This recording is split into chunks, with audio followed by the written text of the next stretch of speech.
Hi, Craig. Yeah, question for me. So in the last session, you talked about a public key infrastructure, which is very secure. So each member has a private key and they can authorize someone in the hierarchy below them. But you also talked about, say, at a company, there are different roles, like, I don't know, super admin, admin, user, and we can log those, the creation of those roles on the blockchain.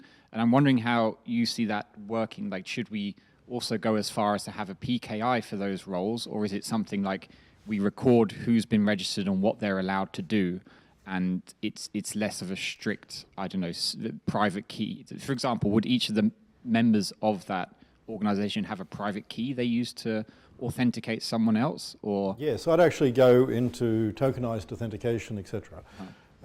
So we have the ability with Kerberos and other such things, which Windows implemented badly and Unix had for years, to allow token-based authentication. We can either give a single access token, multiple tokens, tokens that only work in certain locations, timed tokens, all sorts of funky things that we can invent. That means that when I go to the server, just like in Windows authentication with Kerberos, I get a challenge token, I send one back.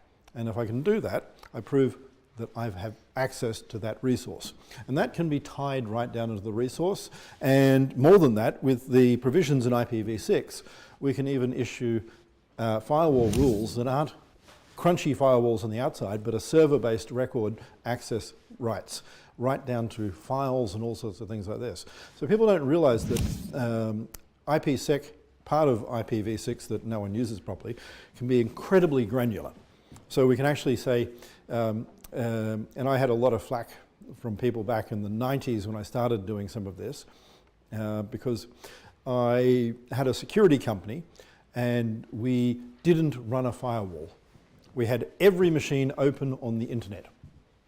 And the way that we tried to do it was role-based security, and we had everyone access different files, etc., based on the rights that they had to those files.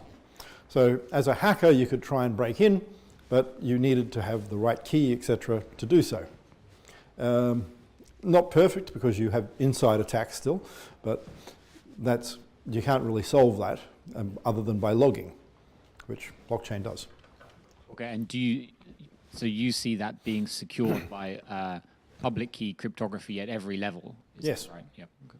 Completely. Because it's efficient enough. So if you go back 15 to 20 years in that period, you'll see that I had some old blogs where I talked about the concept of anything, anytime, anywhere. And in that, what I was talking about with IPv6, IPsec, and the ability for, like in Microsoft, you have NAP and network access control. You can then have role-based access to resources and files. The person who can use the printer needs a key. The person who can access this file to write needs a key. To read it needs a key. All of that can be then logged, recorded, etc. And it no longer matters that we sit in a particular area in the company, and this is more important post-COVID where more people are working from home. Now we have the ability not to care where people are, but still have access to those files individually. Okay, so could we see companies' internal role tree as internal PKI? Is that? Yes. Yeah. So as a sub-server, you would have RAs and OAs within organizations where roles are defined, and the definition of those roles will then include individuals. So if you set up the role of accountant and you drop someone into that, then that's what they can do. And generally speaking, you would then not have people in multiple roles, because there's a problem if you're doing that. You shouldn't have someone who is the sales manager and the accountant, because once you do that, then they start auditing their own work, and that doesn't generally work. So we want to set this up and structure it properly. So this morning we started by covering confidentiality and some of the terms there. Now, we're going to start going into privacy, which links into this as well, but from a different point of view. Many people in America think that privacy isn't included, or they look to the Constitution and go, oh, you can interpret it by how Supreme Court Justice X said, and looking at some of the human rights provisions, etc., in the Bill of Rights. But there's a simple thing. The United Nations provisions on privacy were ratified by the United States in 1992, making them federal law. You don't need to argue about whether they're constitutionally there or any of this other BS. They're there. The government ratified the UN provisions. They're there. Europe ratified the provisions and went through their typical BS to get it across to all of the different countries. And I'll say that because we're not part of Europe anymore. We're now off on our own in Britain. But we have the Human Rights Act that ratified the European provisions in 1998 in this country. So we're off on our own, except we're exactly the same. So there you go. Yay, Britain. Anyway, what we now have is individuals. Privacy is really about a when, how, and what. So access to information is going to always be granular. It doesn't necessarily matter that someone has access, it's how they have access, when they have access, why they have access, what they can do with it. So when we're thinking about privacy, we have to think about the individuals involved and what they can do, why they can do it, when they can do it, etc. Maybe as part of their role in a hospital, they can access records. But if that same doctor takes your medical records, because maybe you're a celebrity or something like this, and then posts it, or even the nurse or the cleaner or anyone else, and says, oh, Brad Pitt just had an operation to have one of his balls removed. I don't know. Could be testicular cancer, who cares? But I'm going to put it on Twitter because that's what people do for shit shows. That's not something he probably wants out there. So you might want those people in the hospital knowing it when you're having the operation, but you probably don't want it posted on Twitter afterwards. So when, why, how, all these things are part of what makes privacy private. Now, the thing we need to think about is breaking it into the purpose and what limits are there, fairness, lawfulness, transparency, or as we've been doing in N-chain, translucent, and I'll explain the difference in a little bit, storage limits, and minimizing the amount of data that you should have. So, first of all, define purpose for me. Who can give me an answer? It's an interactive workshop, so let's have someone talking. A function for a role. A function for a role. And should you record if someone goes beyond their role or even tries to? Why would you care if someone tries and fails to go beyond a role? For mismanagement, misuse of that data. So let's think about the other aspects too. When someone's doing something, even internal to an organization, so we'll pick on Mr. Snowden here, and the terrible company that he was working as a contractor for, which wasn't the NSA, he was just a contractor, didn't maintain sort of correct controls. And they should be slapped, totally bitch slapped for that, but they didn't. Why should they be? Anyone know? Because you would have traceability to see who, why access certain data after they should. Mm-hmm. So it should only serve a specific function within the when, how, and when within the time period. So in accessing those records, Mr. Snowden didn't just do it in one day and come up with everything. He tried to get access to files and failed and went to different machines and tried different things. He did that for about 6 months. So this was not, he didn't know when he started this anything about what he thought the NSA were doing or any of this other crap. So don't give me any of that. He did it to blah. He didn't. He spent 6 months not knowing anything was wrong, attempting to burrow into different areas in the organization. In that 6 months, there were millions of records created. Why is that a problem?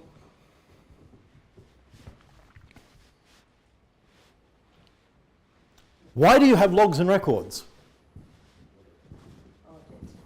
Audit. Why do you have audit? Integrity. Why is that a problem that for 6 months he sat there doing this, employed in the NSA? No one followed up. What is the use of having a log or a record if no one checks? If no one's alerted to bad guy does something. So I told you back in the late 90s, the COPS system was fairly open, but it was controlled. Why? Because soon as a record happened, someone from Internal Affairs went and did a visit. If they had to, they drove across the sort of desert in New South Wales to get to a small out-of-the-way place and literally turned up to the police station with one cop, and the two guys in suits would go, "Why?" And guess what? After the first 3 or 4 times that happened, everyone in the police force knew that it happens. And because people were being monitored, everything stopped. Until the government stopped the audit function, and then it all broke down because it cost too much money. Anyway, so purpose limits. We need to limit what people are doing and keep them there doing the right thing. Some of that can be technically controlled. Cryptographic controls, access controls, role controls, etc. But it also needs to involve people. So we need to alert people when things happen. So when I was younger and doing things, including one of the things I had were, I had an early digital firewall system for Hoyts and Uvi. Hoyts were a cinema company in Australia. Hoyts basically had 8K movies, which back then was as good as you got on a cinema. Then it's 16 and 32K and whatever now. But this is before people had 4K at home. And think about it for a moment. Those big files were sent round to the cinemas. Those big files were valuable. So we're talking back in 2010. What were people still trying to do back in 2010? Movies, videos, music. There were companies selling them. There was a nice little Russian company that sold copies of movies hours after they came out. They would sell them for 50 cents each, because technically under Russian law, as long as they paid a fraction of the sale price to the owner, they didn't breach copyright regulations. So what they would say is, we're selling it for 50 cents and we're giving them 10. And they would send Miramax or whatever a check for 10 cents American in the relevant amount of rubles, which was really difficult for the American company to actually do anything with anyway. Literally. And that was technically legal in Russian law. But the problem was they needed the files. Do you think they ever got these from the company? No. So they would try and break into places like Hoyts. And luckily, I can actually say that none of the files came from Hoyts that were on that site. Some of them came from airlines. Occasionally you actually see the airline name in the movie when you were watching it. And others came from other such places. Sometimes they came from DVDs, but that was usually later, and they made less money. So purpose, we want to be able to control who accesses what. But in part of that, it means when people are trying things, you need to stop them before they get anywhere. So one of the things we had in Hoyts, over a peer-to-peer network, so that I could always get it no matter where I was and all this other fun stuff, was an alerting system.